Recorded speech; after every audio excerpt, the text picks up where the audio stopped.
Alright, so in this video lesson here we are going to learn about the hyperbolas and of course the equations and the generality of those hyperbolas. And a hyperbola itself is a figure that's created by a conic section right there. Okay, and so now as we dive further into the lesson, we will keep exploring those properties and characteristics of a hyperbola. Alright, so let's get in. Alright, so to get started with a hyperbola, allow me to now get right into introducing the standard equation of a hyperbola. Alright, so as far as the equation of a hyperbola right here, we come to these two separate forms of the standard equation of a hyperbola. Okay, and then as we go through the video lesson here, we will explore and be able to differentiate which hyperbola, which equation give which hyperbola. Okay, but so to give a little slightly closer look right here, then basically the common generality that we can recognize in these two standard forms. Any one of these is a standard form, is the standard form one among the standard forms of our hyperbola. Okay, and then now what I was saying earlier is throughout these two different forms right here, we commonly recognize there's a perfect square term. Okay, and there's a difference, and then there's another perfect square term right here. Okay, but then the first difference we notice right here in the two equations in front of us here is that these two equations as a difference between two perfect square terms. This first form right here is the perfect square of an x term. The perfect square of an x term, and in what I mean right here is it's an x involved or x or in terms of x. So it's a perfect square in terms of x. And then that in that same form right here, after the subtraction sign, we have a perfect square of a term that's in terms of y. Okay, and then so similar structure here in the next problem down in the next equation down here, I'm looking at a perfect square but in terms of y. And then in the difference with a perfect square in terms of x right here. So the perfect square in terms of x in this form number 2 right here that I wrote below, the other one right here is after the minus sign. Okay, so that's the major difference between the two. And then these a and b's right here, those are just basically think of those as some coefficient that that's put underneath each one of these perfect square like that. Okay, and the right hand side is always a 1. So that's quickly the anatomy of any of these the standard form the hyperbola equation. Okay, and another requirement before we get further right here, but these coefficients right here, even before the square, let's take them to be always positive. Okay, so that's those are a couple of the basic requirements. All right, and then to make it more convenient for our work later on right here, allow me to call this first form right here, this form where the perfect square of the term that's involving x right here, that's in terms of x, is in front of the subtraction. Let's call that form 1. Okay, and then this other form where the order of the subtraction got switched around right here between the two perfect squares here, or in other words, the perfect square that's in terms of y is placed in front of the subtraction. Okay, in front of the minus sign right here. Okay, then we call that form 2. Okay, so that's some brief introduction of the two standard forms. So we refer to these as our standard forms of our equations of a hyperbola. All right, so now allow me to bring in an empty graphing space right here, and I purposely hid away all of the grids right here, vertical grids and horizontal grids right here, and even the axes, the x-axis and the y-axis in our graphing system are all completely hidden away. Let me just show the general picture of a hyperbola. So this is one picture of a hyperbola. And let me quickly zoom it out right here. All right. And this is a different picture of a hyperbola. All right. So a hyperbola in general has two different orientations. Either there are these two concaving curves right here pointing away on the horizontal, or they form into a picture where there are two concaving curves right here that's pointing away but vertically, pointing away from each other vertically. And again, back to the other picture, these two are some two concaving curves that are pointing away from each other, but horizontally. Okay, and so that's generally the picture of a hyperbola. There are two separate pictures right here, the two separate forms of a hyperbola. And so for that reason, we will get further into how each one of these equations will decide which one of the two hyperbola will be having one of these equations, will be matched with one of these equations. Okay. All right, so now once again back on our graphing space right here, and again I'm still leaving all of the grids and the x-axis, the y-axis completely hidden away. Now let's bring in the picture of one hyperbola, and whichever orientation that we're seeing right now, that's not what we're paying attention to. Similarly, for a different hyperbola right here, whichever orientation that we're looking at right now is not important. Let's now look at these hyperbolas in these two separate cases that we're having here in a more detailed look right here. So either it's a hyperbola that's pointing away from each other horizontally, or a hyperbola that's pointing away from each other vertically. These have one common characteristic. They have a set of axes, the vertical axis and the horizontal axis. Now, please understand my explanation here clearly, that when I say vertical and horizontal axes here, I mean I didn't mean to say the y-axis and the x-axis. The vertical axis is parallel with the y-axis, and the horizontal axis is parallel with the x-axis. But these axes are not necessarily aligned with the x-axis and the y-axis. And so similarly here with this hyperbola over here, it does have a set of axes, the vertical axis and the horizontal axis. And now still about the two axes here, in the way how it looks, doesn't matter regardless of the orientation of the two of the hyperbolas here, but there's always one axis that goes right through the hyperbola. Like in this case right here, where the hyperbola forms into the two concaving curves that are pointing away from each other, there's this axis right here that's going right through the two curves right here. Whereas in this picture over here, the orientation is indicating that the hyperbola is a set of two concaving curves that's pointing away from each other, but vertically. So there is also an axis, one among the two axes is going right through the two curves like that. All right. So in general, among the two axes, there will be one axis that's going right through the two curves. Just like that in this picture. And similarly in this picture is the vertical axis.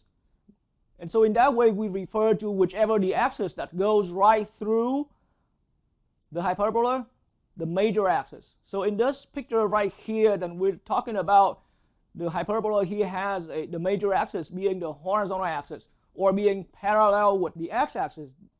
Now in a picture like this, where our hyperbola is pointing vertically, pointing up and down vertically right here, again, the rule of thumb is the major axis is the axis that's going right through the hyperbola. And so in our case right here, the major axis is parallel to the vertical y-axis in our graphing systems right there. And so in that way, the other axis, which is going between the two curves, of our hyperbola, like this axis right here, in this case right here, this is the axis I'm referring to right now. This axis now is called the minor axis. And so similarly, for this picture right here, where the two curves in our hyperbola is pointing away from each other vertically, then this horizontal axis here, not necessarily the x-axis, but some line parallel to the x-axis, this axis now is the minor axis. Okay. And so now after looking at the axes and have some brief understanding of what the axis is here and how we call them, there's a major axis and there's a minor axis in either one of the cases, the major axis and the minor axis. Now another generality to draw out right here, that the two axes is here will always cross at one point. So the two axes will cross each other at one particular point. So that's the point right here. And in a different picture right here, again, the two axes, is the major axis and the minor axis, they are crossing each other at one point. And so we refer to that point as the center. So that point here is referred to as the center. That's where the two axes is here, the major axis and the minor axis crossing each other. We call that point the center. So similarly in this figure right here, that point now is called the center of the hyperbola. Okay. All right, so now let me bring in a couple of actual equations right here so that we can rely on these equations and determine the orientation. Or we can see, so that we can explore how the actual setup of the equation leads into deciding, whether the major axis is a horizontal axis or the major axis is going to be vertical. All right, so allow me to call that problem 1 right here. All right, so in problem 1 right here, allow me to bring in some two equations. And yes, the intention here is that any one of these equations is the equation of some hyperbola, of a hyperbola. Okay, now before we get further into looking more closely at any one of these two equations, allow me to point out the following. I want to point out that this equation here aligns with form 1 among the two standard forms of our hyperbola equations. So right now I can recognize 9 here as the square of 3. Okay, and this 25 here can be recognized as the square of 5. Okay, and so this equation right here that I write in my top row right here aligns exactly with this, what I so-call form 1. The right hand side that we saw in the equation earlier was a 1, and then that 9 earlier that I wrote on the other board was a 3 square. So 3 is our A in this case right here, and then the 25 that I wrote down in the denominator earlier, that was the 5 square right here. So B equals 5 in our case of this equation there. And then there's x minus h. So I see that h here is 3 in our equation, and y minus k. So I see that k in that equation was equal 4 right there. Okay. And so we can easily recognize this from this equation. A equals 3, B equals 5. H is the value where x subtracts h. So I'm looking at h here being 3 and k equals 4. And so as I argued earlier, this equation here aligns with the standard form number 1 right there. Okay. And so I can make similar arguments. Now I can see that this equation here aligns with our standard form of a hyperbola in form 2, our standard form number 2 of a hyperbola.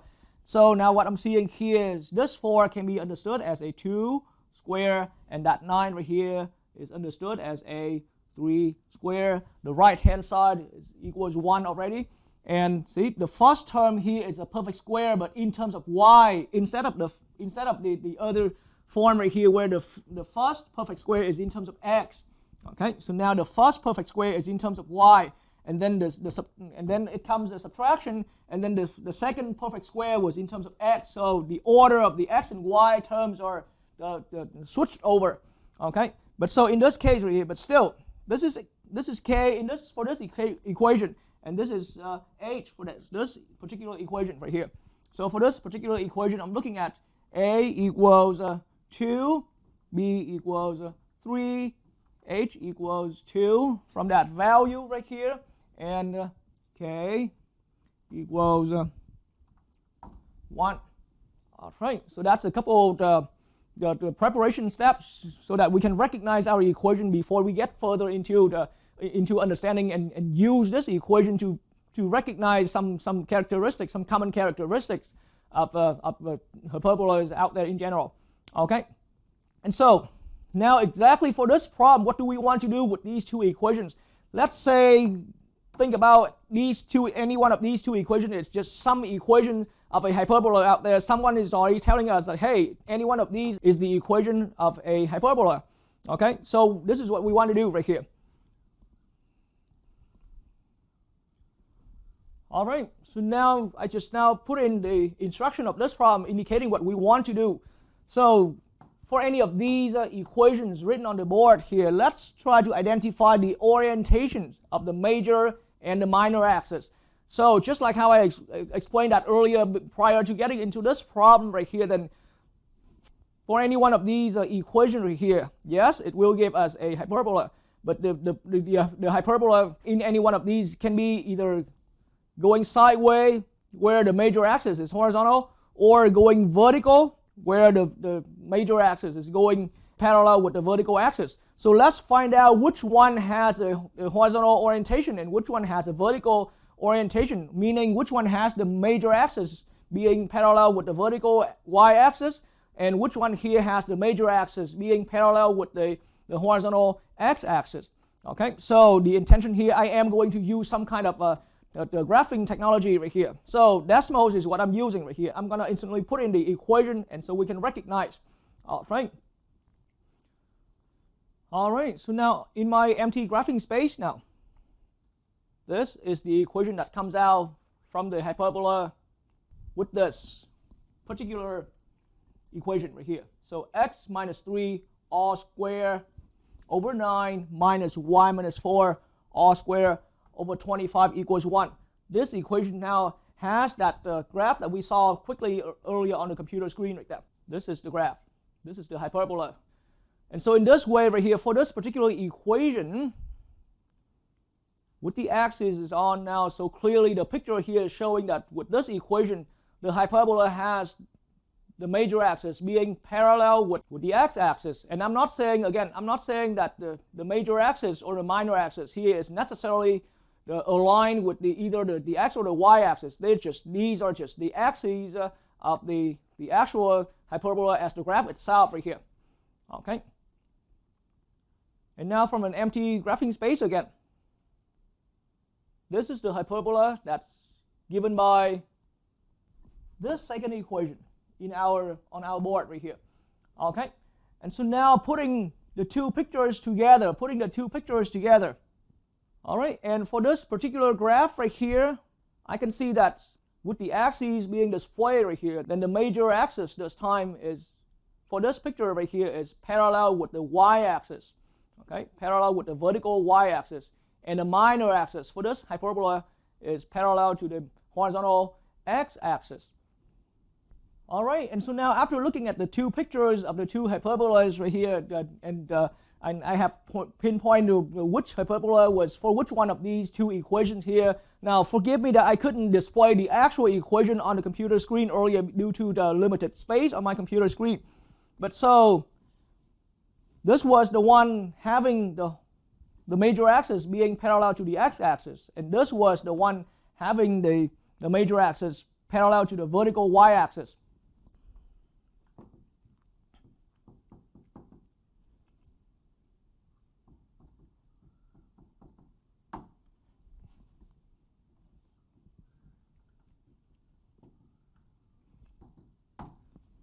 All right, so what I just wrote down right now is the note of some of those observations we've made just now earlier. So back to what I was saying earlier, this equation here gave the parabola where the major axis was parallel to the x-axis. Okay, and this equation right here gave the parabola where we saw that on the picture, where the major axis was parallel to the y-axis. Okay, and so now let's look at the connection between, how the major axis being parallel to whichever the x-axis or y-axis here, how that is connected with the information in our equation here. All right, so what I'm seeing here, see, in this equation I explained earlier before we got further into looking at the graph, but this equation here, the way how it looks, two perfect square terms being in a difference with each other.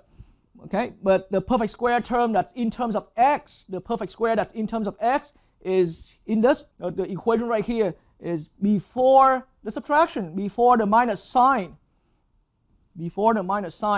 And so, and then it's connected, what we took note from observing the picture, it's connected with the fact that the major axis is parallel to the x-axis.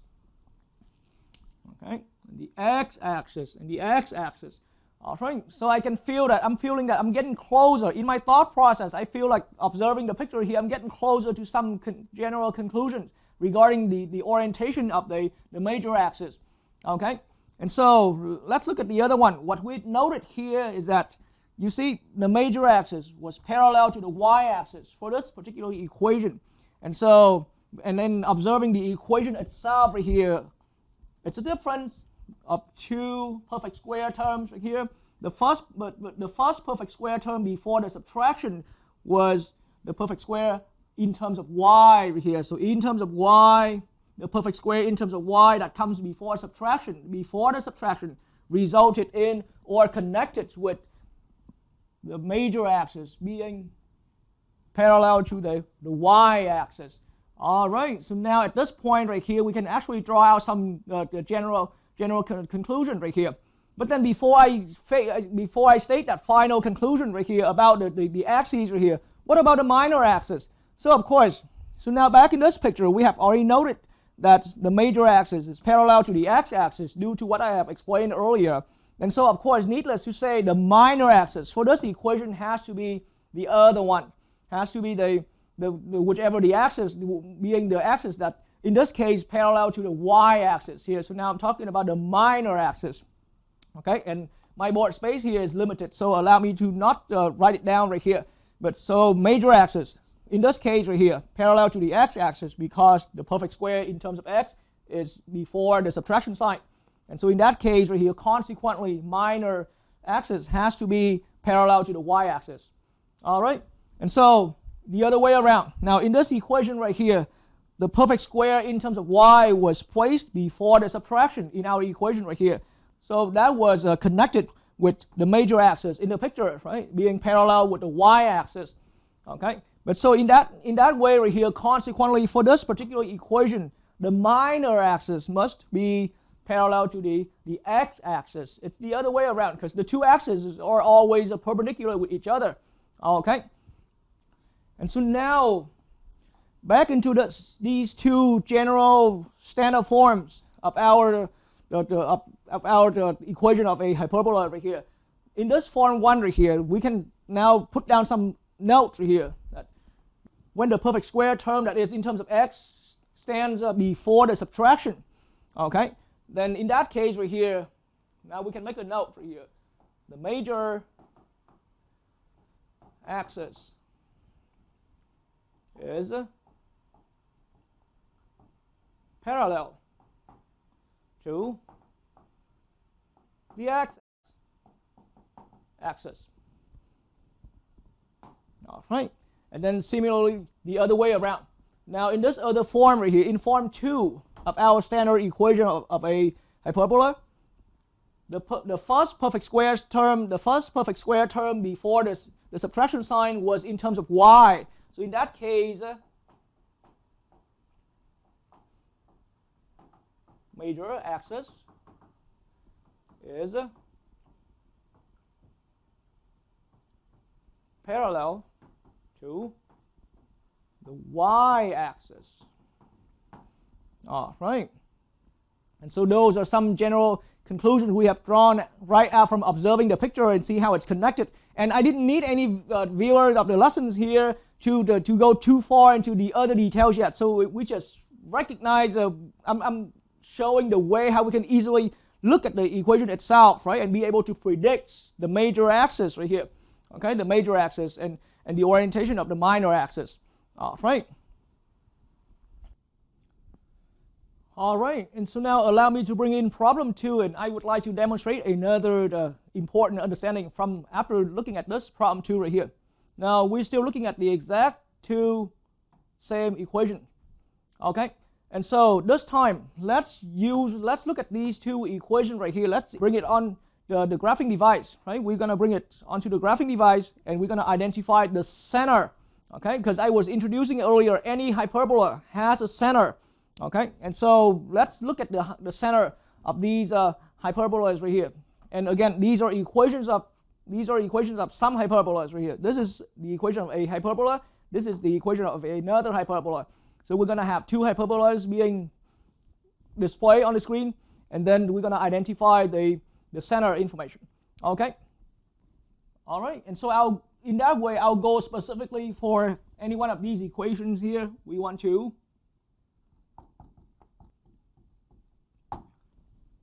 we want to identify the center of each hyperbola given in each one of these equations here. And before I swing over to the computer screen right here, now I've mentioned in the earlier problem, because I'm using the exact same two equations right here. So we have identified earlier that for this equation right here, it aligns with form 1 among our standard forms of a hyperbola, and this aligns with form 2, the standard form number 2 of a hyperbola. And so in this form right here, I recognize that h equals 3 and k equals 4. So we tackle it down right from x minus a value and y minus a value. That's how we extract out the h and the k information. So x minus h and y minus k. And so same way right here, see, y minus k and x minus h. So it's always h and k being the value that's subtracted from x and subtracted from y correspondingly. So in this equation right here, aligning that with the standard form number 2 right here, and I'm looking at h being 2 and k equals to 1. Right? So that's some information that we have identified right from the equation before looking at the graph, before seeing the actual graph right there. Okay. All right, so back on the computer screen right here with an empty graphing space right here. This is the picture for our equation number 2. Okay, it was that hyperbola where the major axis was parallel to the y-axis, and then this is the hyperbola, the picture of the hyperbola from our equation number 1, the first equation that we wrote on the board earlier. And this hyperbola right here is where the major axis is parallel to the x-axis. And so now the center is here for this particular picture, and in this other picture right here, the center is right here. But now in this way right here, I must bring in the grids so that we can see how the center here relates to the origin, where the x and the y axis intersecting with each other. All right, so now I'm showing the axes, and this is now the x-axis, and this is the y-axis. And to make it really clear, I'm showing the grids.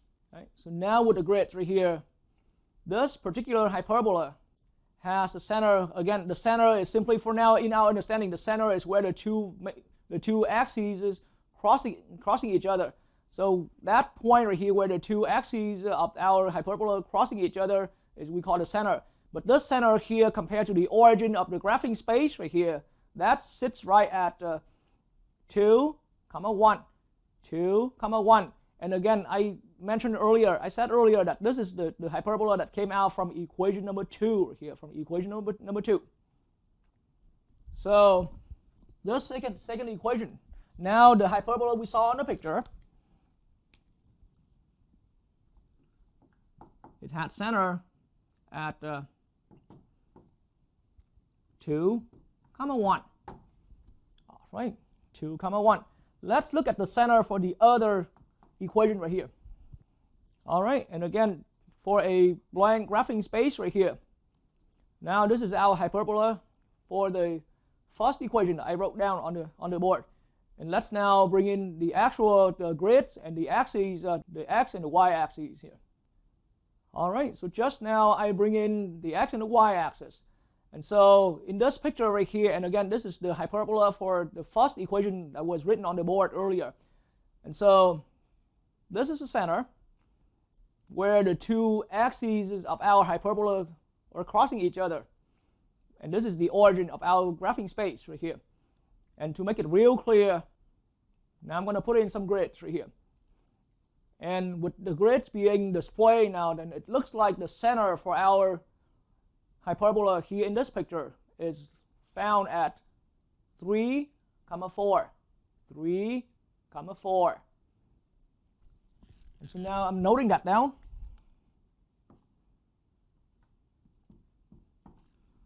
All right. The center for this hyperbola given by this equation here is at 3, 4. All right, so now let's generalize the idea after problem 2 right here, after finishing with this demonstration problem. So for this equation, which gives a hyperbola, the center we saw on the picture here was at 3, 4, 3, 4. 3 and 4. 3 for x, 4 for y. The coordinates of the center right here. 3 for x, 4 for y. But 3 is the h value and 4 is the k value. Okay, 3 is the h value and 4 is the k value. And then, so now a similar argument right here. This other equation, we saw the graph on the computer screen earlier. Okay, the center was found to be through looking at the graph, by looking at the graph. 2, 1, 2 for x, 1 for y. 2 for x, 1 for y. Or 2 is the h value and 1 is the k value. All right. And so now, as a generality, in any one of these, it looks like in any one of these two equations right here, in any one of the two forms, the two standard forms of the equation of a hyperbola, then center is generally recognized, is found at the point where coordinates h, k, right? And it's valid for any one of these two forms of our standard equation of a hyperbola right here. So see, h is the value being the value that x minus h right here, and k is the value in the expression. We got y minus k, and it's the same right here, x minus h, y minus k. So commonly, right, as a generality right here, it's the center is located on the actually y axis system right here, h, k, as the coordinates of the center for our hyperbola. All right. All right, and now let's continue looking into the further general characteristics of a hyperbola. And so on my blank graphing space right here, let me bring in a hyperbola that has major axis parallel to the x-axis. So in this case, we have already noted that down, and it doesn't matter. We don't have to be, for this picture right here, we don't have to worry precisely about what the equation gives this particular hyperbola. But what I'm seeing here from what we're understanding up to this point, and this hyperbola has to have major axis parallel to the x-axis. And so I can put in the axes. And let's also look at the picture of a hyperbola that's having the major axis parallel to the y-axis here. And again, we don't have to worry particularly about the equation that precisely gives this hyperbola. But I can see that this hyperbola has major axis being parallel to the y-axis. Let's put the axes in, okay? And again, same generality. The center is where the two axes is crossed, okay? But now, in both picture, the current picture here and the picture of the other, the orientation hyperbola right here. Now, in each orientation, right on the major axis, there are always 2 points where the hyperbola itself crosses with the major axis or intersects with the major axis. We can call that the intercept, or we can call that the crossing points. There are so many ways of calling that, but the major idea is as a major characteristics on the major axis right here, your hyperbola will cross the major axis at 2 points. 2 points, okay? So just like that, on the major axis, the hyperbola is crossing the major axis at 2 points. And so now those 2 points, either in this orientation or in the other orientation right here, those 2 points where the hyperbola crosses the major axis, we refer to them as the vertices. Okay, the vertices. So this here is one vertex. This other crossing point here is another vertex. Right now, no one needs to worry about these points where I so-called a co-vertex. I will get back and explain those. Similarly, in this picture right here, some hyperbola where the major axis is parallel to the y-axis. We call these points right here where the hyperbola is crossing with the major axis the vertices. All right, so that is one vertex. That is another vertex. And so now, generally through the two pictures, let's focus right on the vertices right here. We can see the following similarity. Now, the two vertices are exactly symmetric. Of course, there are always two vertices, but the two vertices are always symmetric from the center. Similarly, in this picture, on the major axis, the two vertices are symmetric, meaning being at an equal distance away from the center. They're always located, they're always found on the major axis and being symmetric right around the center. Symmetric right around the center on the major axis.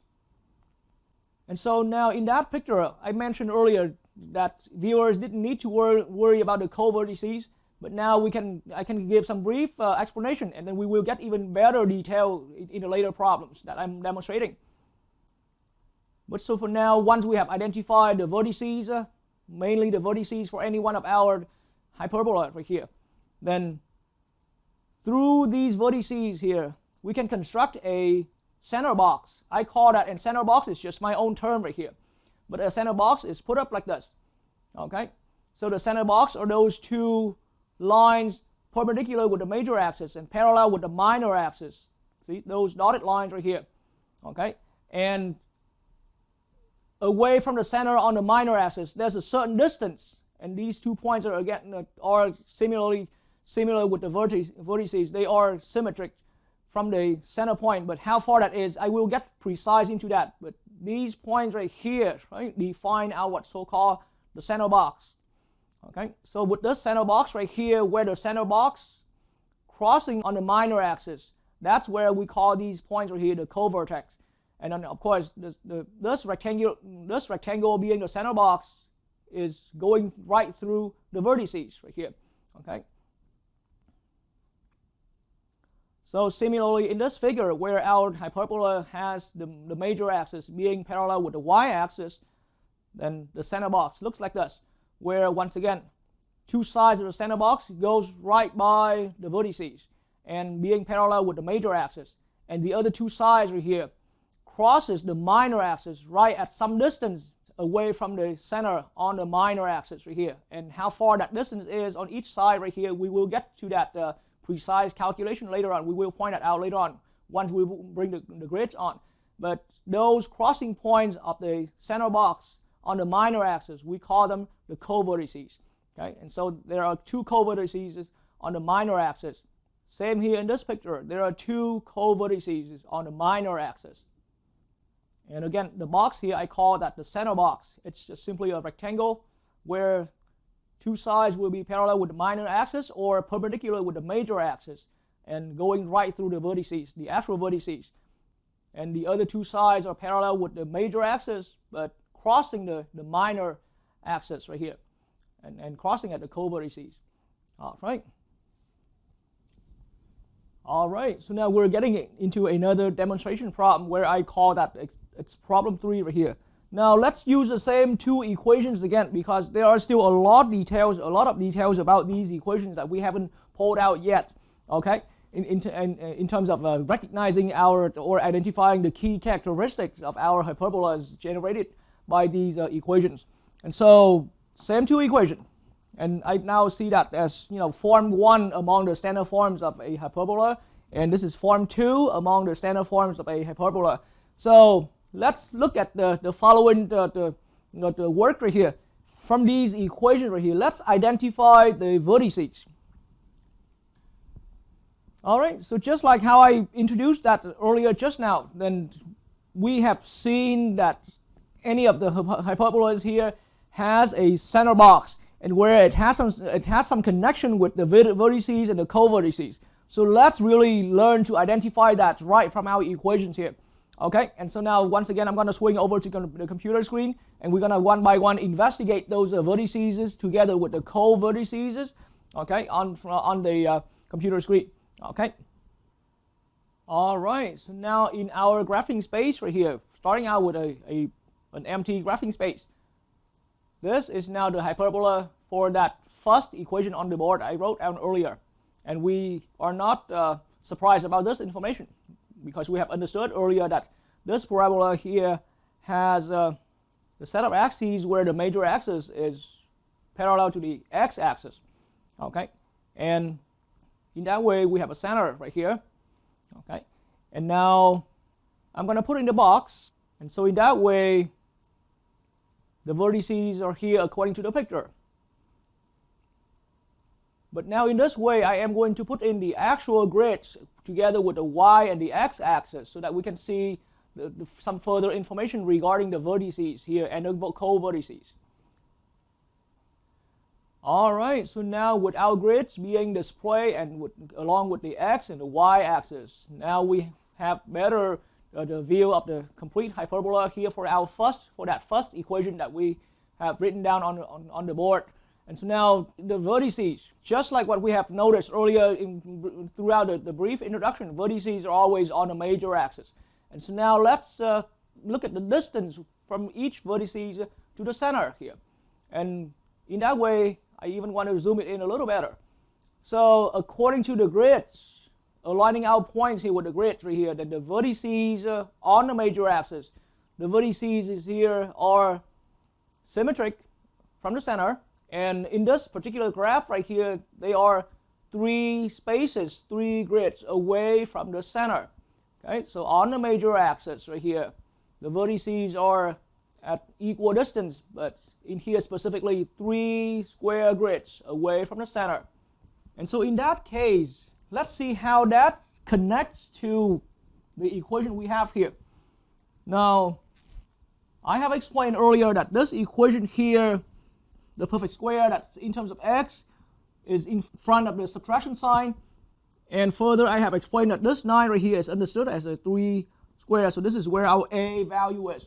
So we have listed this down in some of the earlier demonstration problems, that in this equation, the first equation here, I have h equals 3, k equals 4, a equals 3, and b equals 5. Okay, and so on the major axis is decided by this term right here, and this term has that coefficient as a perfect square of 3, which is also the a right here. And so now that's the connection right here. The amount of space, the amount of distance from each vertex to the center, the amount of distance from each vertex to the center equals that value a in our equation, which is 3. So it's 3 spaces away from the center to the right, 3 spaces away from the center to the left. Okay, and so that value right here determines how far each vertex is being away from our center point on the major axis. So once again, each vertex is being at that distance, 3 spaces away from the center point on the vertex. And so now what about the co-vertices? What about the co-vertices? Now, before I leave the board here to get back on the computer screen, see, 25 here is understood as the square of 5. And so in that way, we have already recognized that our equation here has b coefficient underneath that second perfect square term after the subtraction sign. Okay, that b value here is a 5. So let's come back to our graph on the computer screen.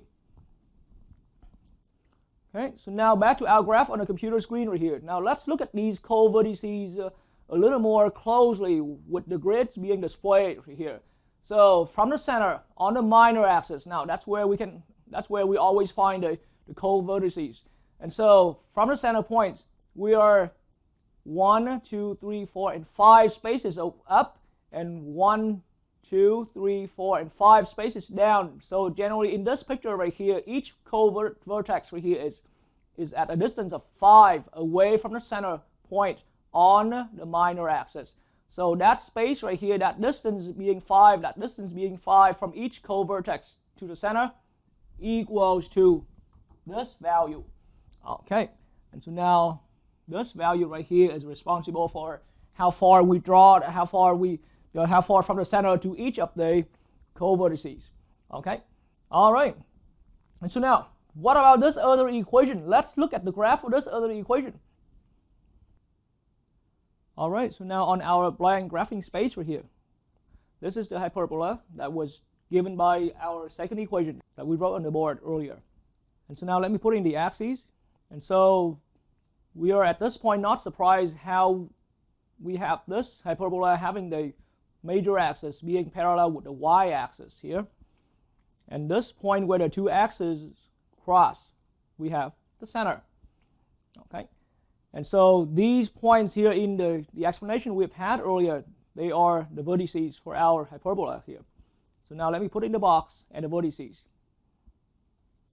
So these are the vertices and the co-vertices on the minor axis. And this is the box.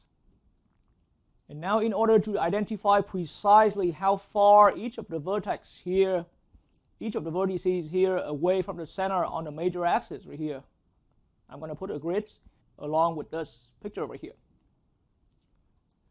Alright, so now in our picture, having the grids displayed along with the x and the y axis also being displayed here. Alright, so in a better zoom level, now I can see that on the major axis, each of our vertices here is at a distance of 2 up and 2 down on the major axis here away from the center point on the major axis. And the co-vertices, each one of them is at a distance of 3 grid spaces away from the center. Okay, and so that is how it's consistent with the graph here once again. From this equation, our second equation on the board, I'm recognizing 4 here as 2 squared. And this 9 right here as 3 squared. And then from this equation right here, we have recognized that h equals 2, k equals 1, and we have a equals 2. And that's how, once again, similar to the earlier equation here, in this equation here, a is the value that determines how far each of our vertices is being away from the center on the major axis. This time the major axis is vertical and parallel with the y axis. Now, b value in our case here being 3,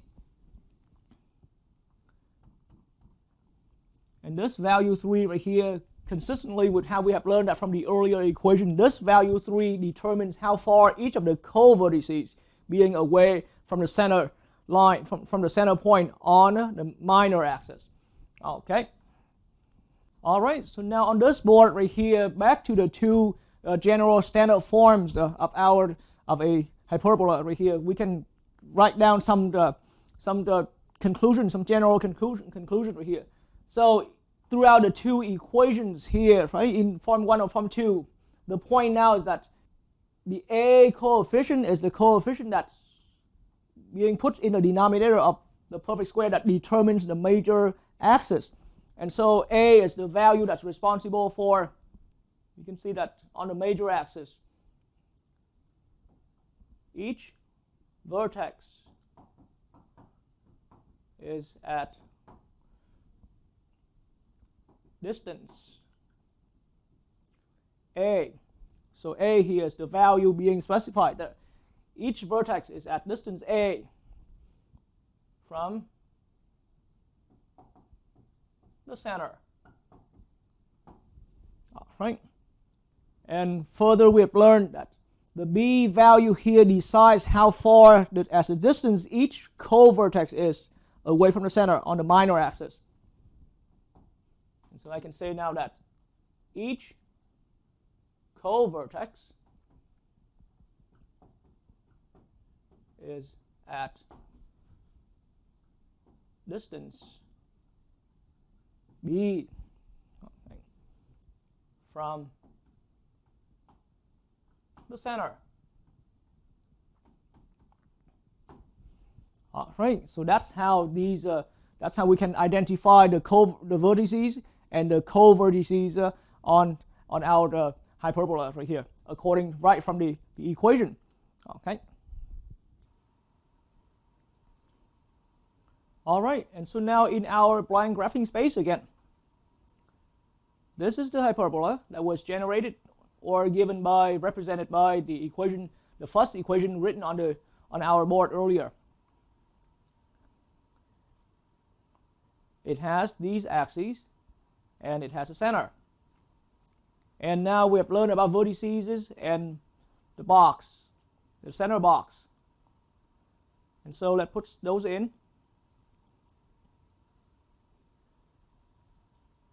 Now in this current picture, allow me for now hide away the grids and the x and the y axis of our graphing space right here. But each hyperbola has a set of asymptotes. So right from this center box that I have drawn right here, now let me put in the asymptotes right here. All right, so asymptotes are basically the lines where our hyperbolas will never cross through. So now let me zoom out so that we have a wider zoom, a wider view of our hyperbola. And so no matter how far I zoom out, so that we have a more complete picture of our hyperbola, the two curves itself will never cross through these two lines right here. Okay, and these are the two lines. I'm putting them in dotted line. And so now in this particular picture right here, it looks like the two lines that now I so-called the asymptotes of our hyperbola here are playing in the role of the two diagonals of that center box in our picture. Now with a blank graphing space again, what about the hyperbola of the other equation? For the other equation, for the second equation I wrote down on the board, the hyperbola were known to be having the major axis parallel with the y-axis and the minor axis parallel with the x-axis. So now let's put in the axes and also the center. And so along that way we have already understood how the vertices can be found and obtained, and also there were a center box that's going through these vertices together with the co-vertices. And now with this picture right here representing being the hyperbola represented by our second equation on that board right there, it has another set of asymptotes. And the asymptote looks like this. All right. And so once again, these two asymptotes here, similar to those two asymptotes that we found from the hyperbola of the first equation. These two asymptotes here are also the two diagonals of our center box here. All right. And to me, that is the best clue to detect the horizontal, to detect the asymptotes for any hyperbola given from the equation. We just go from the center box. Okay, and we find the asymptotes simply being the two diagonals of our center box like that. Okay. All right, and so in that way, let's look at another demonstration problem where I call that problem number 4. Again, I'm working with the exact same two equations here that we've been going further and further into the details of the hyperbolas given by these two equations here. Okay, and so now before I start, allow me to write in some information that we already identified throughout the earlier demonstration problems. And so for this first equation, h equals 3, k equals 4, a equals 3, and b equals 5. For this equation here, h equals 2, k equals 1, a equals 2, and b equals 3. All right. So now after I have identified all of these information out from each of these equations right here, this is the actual things we want to do with these two equations right here as the instruction of problem 4. All right, so let's just simply identify the set of asymptotes from each of these equations, or from each of these hyperbolas that's represented by these equations. Okay. All right, so now back to our graphing space on the computer screen right here. This time, before we start showing the pictures, I'm already having the grids being displayed together with the x-axis and the y-axis. And so now this is the picture of the hyperbola given by the first equation. So here's our hyperbola. And from what we already learned, the axes are here, where the crossing point we call the center is right at 3, 4. And from our earlier demonstration, then we have learned that this hyperbola has vertices as described here. And so in that way, we have a center box And now with the grid right here, we can easily see the coordinates of each of these vertices together with co-vertices. And we can see clearly with the picture of our center box. All right, and so now I'm displaying the picture of the two asymptotes here as dotted lines. But so from the general explanation I delivered earlier, rule of thumb now is that the asymptotes of any hyperbola have to be the two diagonals of our center box right here. So in this particular picture over here, I'm seeing that, let's look right at this particular line being one of the diagonals or being one of the two asymptotes right here. Then this line passes through the center at 3, 4, and it has slope going by 5 up, 3 over. And so we can easily, from that information, we can easily identify the equation of this line right here.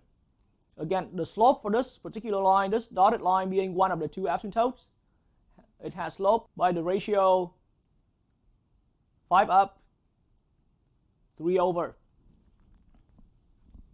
All right, so in that way,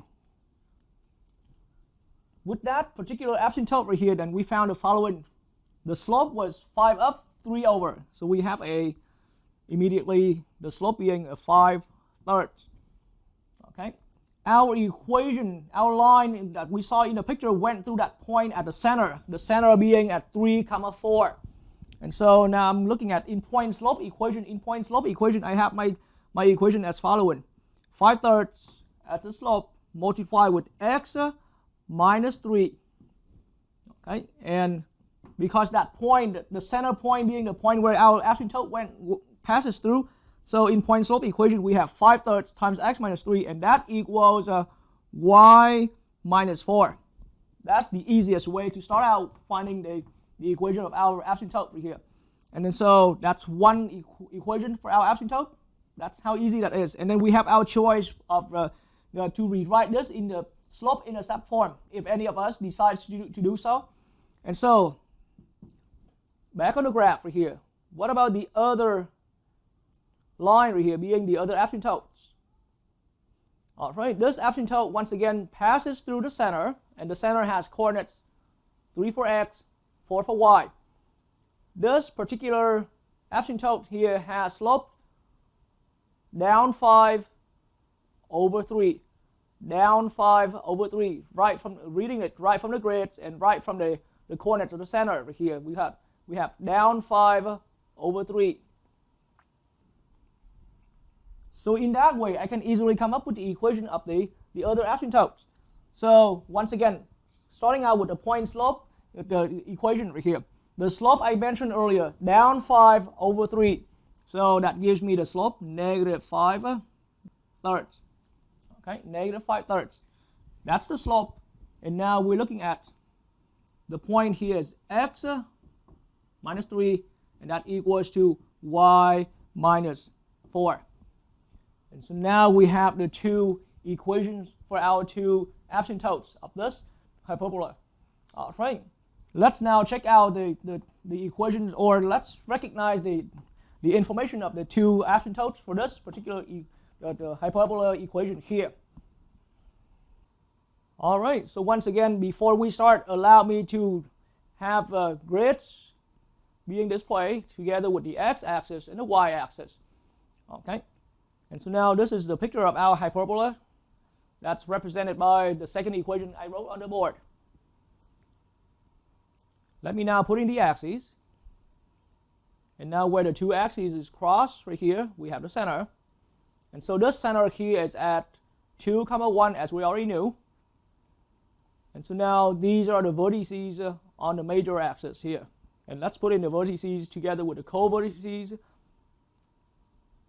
Okay. And so all of these information are consistent with what we have already learned from earlier demonstration problems. And so now I'll put in the box. And so our center box is here. And now these are the two asymptotes for our hyperbola here. And so once again, same exact rule right here. The two asymptotes have to be the two diagonals of our center box. Right? So in that way right here, seeing that as a characteristic right here, we can easily, with the center being displayed right here together with the grids, we can easily identify the equation or find the equation for any of these asymptotes. So let's look at this one right now. Okay, so for this particular one I'm pointing at right now, the slope is 2 up, 3 over, and it passes through the center. 2 up, 3 over, and it passes through the center.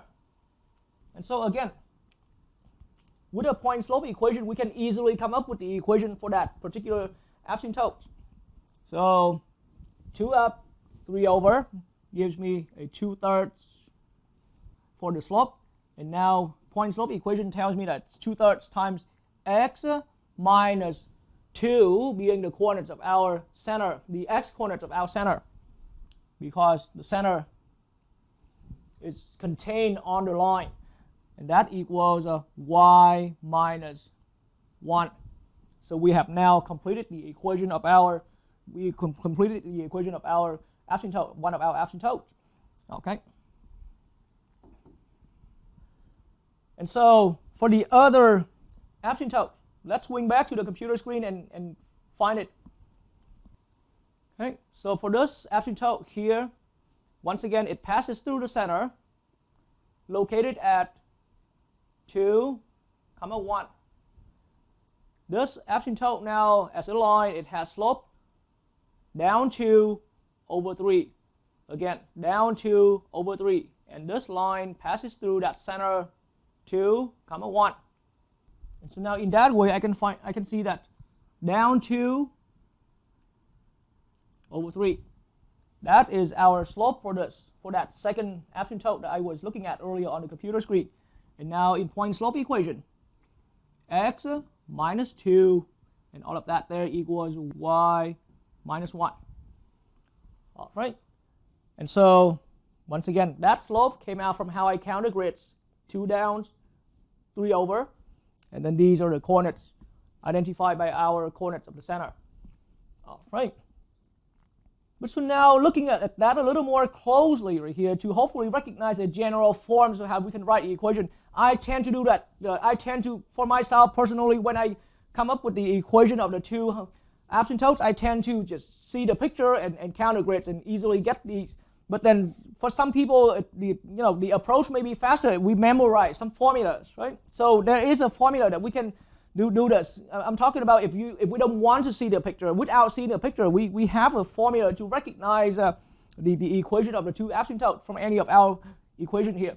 Okay, and so, all right, so now on my document camera here, let's quickly do some deriving work for the general equation of any of the asymptotes. So our first equation was, okay, so this was our first equation where h equals 3, k equals 4, a equals 3, and b equals 5. And one of our asymptotes has the following equation: y minus 4 to equals 5/3 times, in parentheses, x minus 3. And so now I can recognize that for one of the two equations here, the slope is a positive slope that came out from, so 5 over 3 here came out from b over a, okay? And these are the coordinates of h and k here. So one equation of the asymptotes can generally be written as y minus k equals positive b over a times x minus h. And that's in point slope equation. Or we can rewrite this as, we can add that k to the other side, making it y equals b over a times x minus h, but plus k. Right? And then similarly, for the other equation that we found and wrote on the board, it was y minus 4 equals negative, and then as a fraction, 5/3 times x minus 3. And so once again, similar to how I derived the earlier one. So now I can see that aside from the negative sign right here, then 5 came out from B, the 3 in our slope came out from A here. And then these 3 and 4 came out from the coordinates of the center. And so now we can come up with another general form of the other asymptote. Y minus k equals minus B over A times x minus h. Or we can write that in slope-intercept form, being y equals negative B over A times x minus h plus k. All right, so we can use these forms of our linear equation right here anytime that we want to come up with the equation of the asymptotes without seeing the picture of our hyperbola. And this is from form 1, the standard form 1 right here. All right, so now that means on the board right here, under form 1 right here, right, then one of our asymptotes has equation y equals positive b over a times x minus h plus k. That's one of our asymptote equation. And the other one, y equals minus as a negative slope b over a, okay, times x minus h plus k. So we have these two equations right here. Okay, but then I'm only pointing out this option here in case you don't like to see the picture right here. Okay, you don't want to spend your time quickly sketching your own picture. All right, and so now with the other equation I demonstrated on the board, with this equation now we found one of the two asymptotes to have equation y minus 1 to equal positive 2/3 times x minus 2. And that was our equation for one of the two asymptotes for this particular hyperbola given by this equation here. And so with this equation here, we have identified previously that h equals 2, k equals 1, a equals 2, and b equals 3. And so in that case right here, I'm seeing this equation with some generality. The 2/3 here came out from the ratio of a over b. And then I can see that the 2 and the 1 here came out from the coordinates h and k here. And so now, as a generality, in this case right here, where our equation for the hyperbola aligns with standard form number 2, then one of the asymptote has equation y minus k equals a over b times x minus h.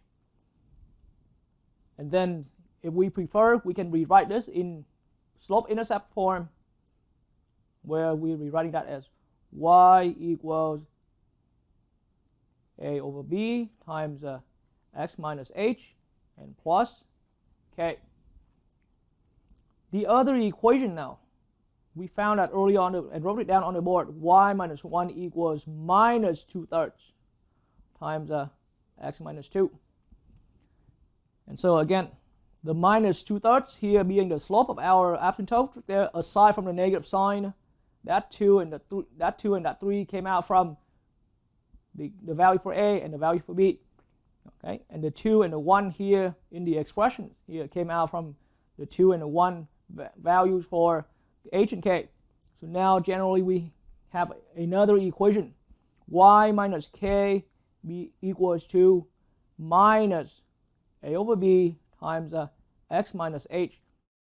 And this is the equation for our other asymptotes for this equation, or that's the general equation for for the other asymptote in when our equation is in the standard form number 2. And alternatively, we can rewrite this as y equals minus a over b times x minus h, but plus k. And this is now what we call that the slope-intercept form. All right, so in that way, as a generality, again, see, now with our form number 2, our standard form number 2 of a hyperbola, we can come up with, we can write that down as one of the equation for the asymptote is y equals a over b times x minus h plus k, because I decided to write down the y-intercept form because that's the one most commonly used. Same here. And then the other asymptote has equation y equals minus a over b times x minus h plus k. Okay, and that's how we identify the equations of the two asymptotes from our particular demonstration problem and come up with a generality here in on this board. All right. All right, and so now back to the hyperbolas that we've had from the two equations that we were demonstrating. And once again, this is the hyperbola that was represented by the first equation I wrote down on the board. And this is the hyperbola that was represented by the second equation I had on the board right here. And now this is the hyperbola from our understanding at this point. This is the hyperbola that's represented by the standard equation form number 2 right here. And here, this is the picture of a hyperbola that was represented by the standard equation form 1. And so now in each of these pictures, and let me now look right at this particular hyperbola right here that was represented by our first equation. Then on the major axis, again, there are another 2 points that we want to now look at. These 2 points are called the foci. So they're right here. Okay. So each one of these is called a focus point or a focus. But now we got a set of 2 foci. All right. And so now, always, as a rule of thumb, foci for any hyperbola are found on the major axis. And once again, the 2 foci are symmetric from the center on the major axis and being at some distance. But this time, according right to our picture over here, that distance, any of the distance from the foci, from a focus point to the center, is not particularly aligning with the grids that we are having right here. All right, but one rule of thumb for sure, the 2 foci are symmetric right around the center on the major axis. So similarly with the other hyperbola that's represented by our other equation, and this hyperbola here came out from an equation, the standard equation form 2 right here.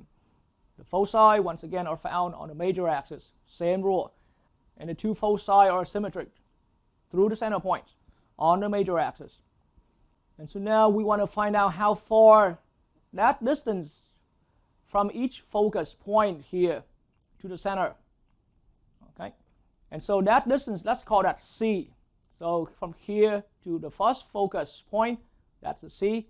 From that center point to the other focus, that's C right here. So now back to the 2 equations that we've been working with and keep going further into the details right here. Now let's call that the demonstration problem number 5.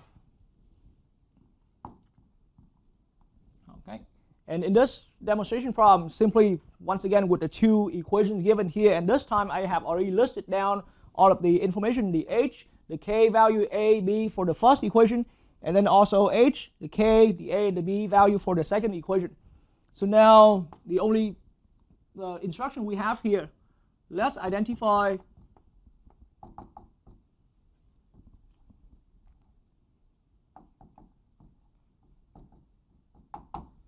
the foci.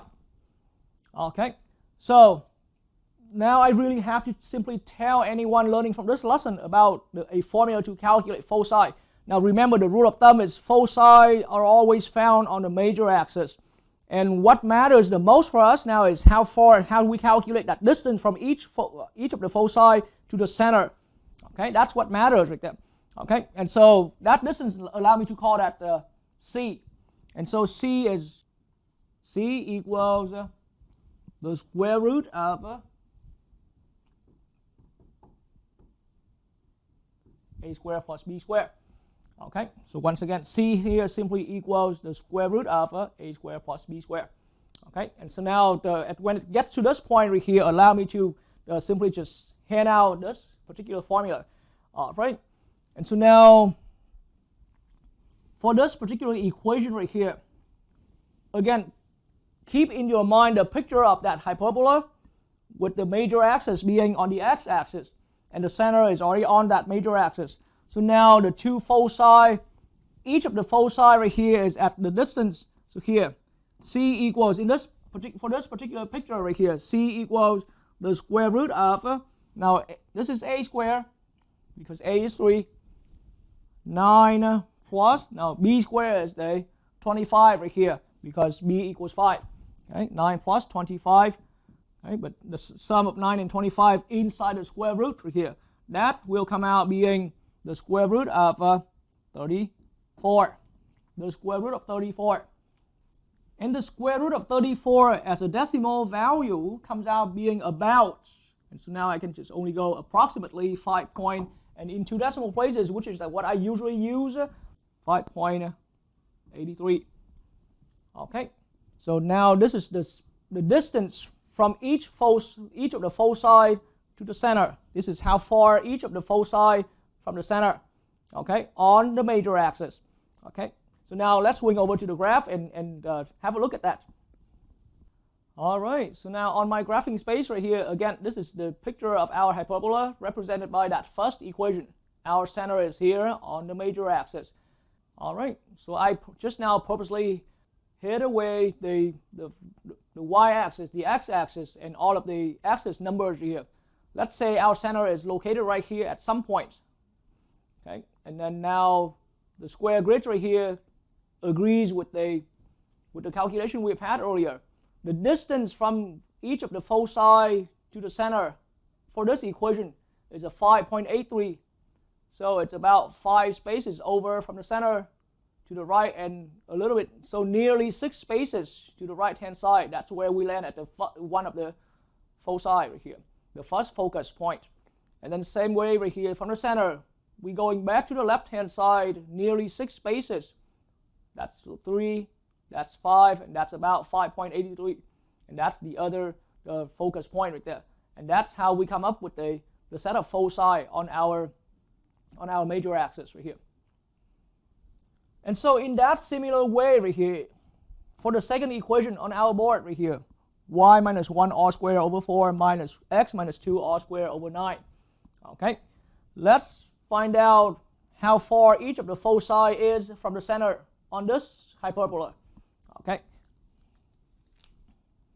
so that distance for this equation here, that distance C, after looking at the formula here, C equals the square root of, now a squared is 4, because a in this equation equals 2 for this equation, plus inside the square root, b squared is 9 plus 9 in there. Okay, and so now I'm looking at C equals the square root of 4 plus 9. That will make it square root of 13. In approximately 2 decimal places, rounding right here, square root of 13 is about 3.61. All right, so that's indicating how far each of our foci on this hyperbola on the major axis away from the center point. Right, and let's confirm that with our graph on the computer screen. All right, so now this is the picture of our hyperbola represented by the second equation on the board. And now I have the two foci being displayed right here, right along with the major axis. All right, and so now allow me to even hide away the x-axis, the y-axis, and all of the numerical labeling on the axes right here. All we need is, for now, look at the grid right here to see how consistent the calculation agrees with the picture. So on the major axis, our center is here, whatever coordinates now is not important anymore, but it's 3 and nearly 4 spaces away from the center on the major axis, and that's where we landed into our first focus. And so right here, that distance is right about 3.61, or exactly this distance right here is the square root of 13. And so in the same way right here, from the center on the major axis, now going down to the other focus, like that.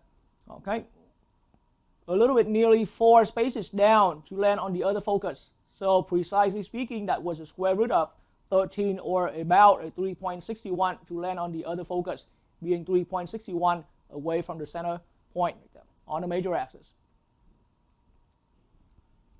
All right, so just now at this point we have learned just about every detail and every characteristic of any hyperbola given by an equation in either one of the two standard forms, form 1 or form 2.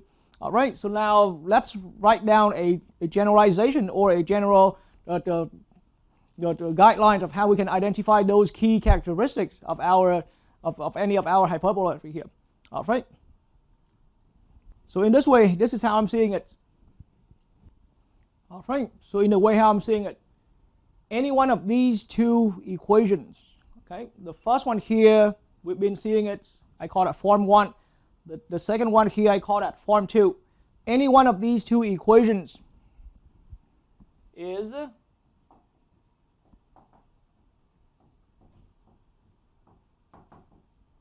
the equation of a hyperbola with the following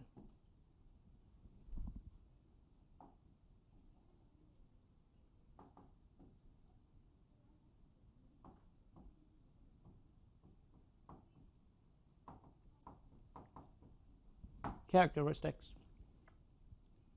All right, and so now to continue with this, I am about to write down a lengthy list of characteristics. So allow me to swing that over to the document camera. All right, so for any of those equations right there, then h and k determines the center of our hyperbola. So the hyperbola that's given by any of those equations right here will definitely have the center at coordinates h, k. Any of those hyperbolas has a major axis and a minor axis. And so the major axis will be parallel to the x-axis, or as an equation y equals k, some k value.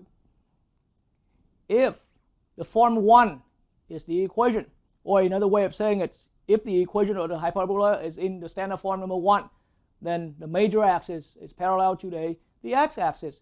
And that means, consequently, on the other hand, the minor axis has to be parallel to the other. That means, think about it. If the major axis is parallel to the x-axis, then the minor axis must be parallel to the y-axis. Okay, and the other way around, if our standard equation is form 2 right here, or if form number 2 is the equation, then the major axis must be parallel to the y-axis, having the equation x equals h, and at the same time, consequently, the minor axis must be parallel to the x-axis. Okay, and then any of those hyperbolas has a set of vertices, 2 vertices, and 2 co-vertices. The vertices, major characteristics, always found on the major axis. Those 2 vertices are symmetric from the center. Each vertex is at a distance, we have been learning that, is at a distance a. The value of the coefficient that we put underneath or in the denominator of whichever the perfect square term that determines the major axis. Okay, so I see a here as the coefficient being in the denominator of whichever perfect square term that determines the major axis. Okay, and so the a value here being the distance from the center to each of the vertices on the major axis.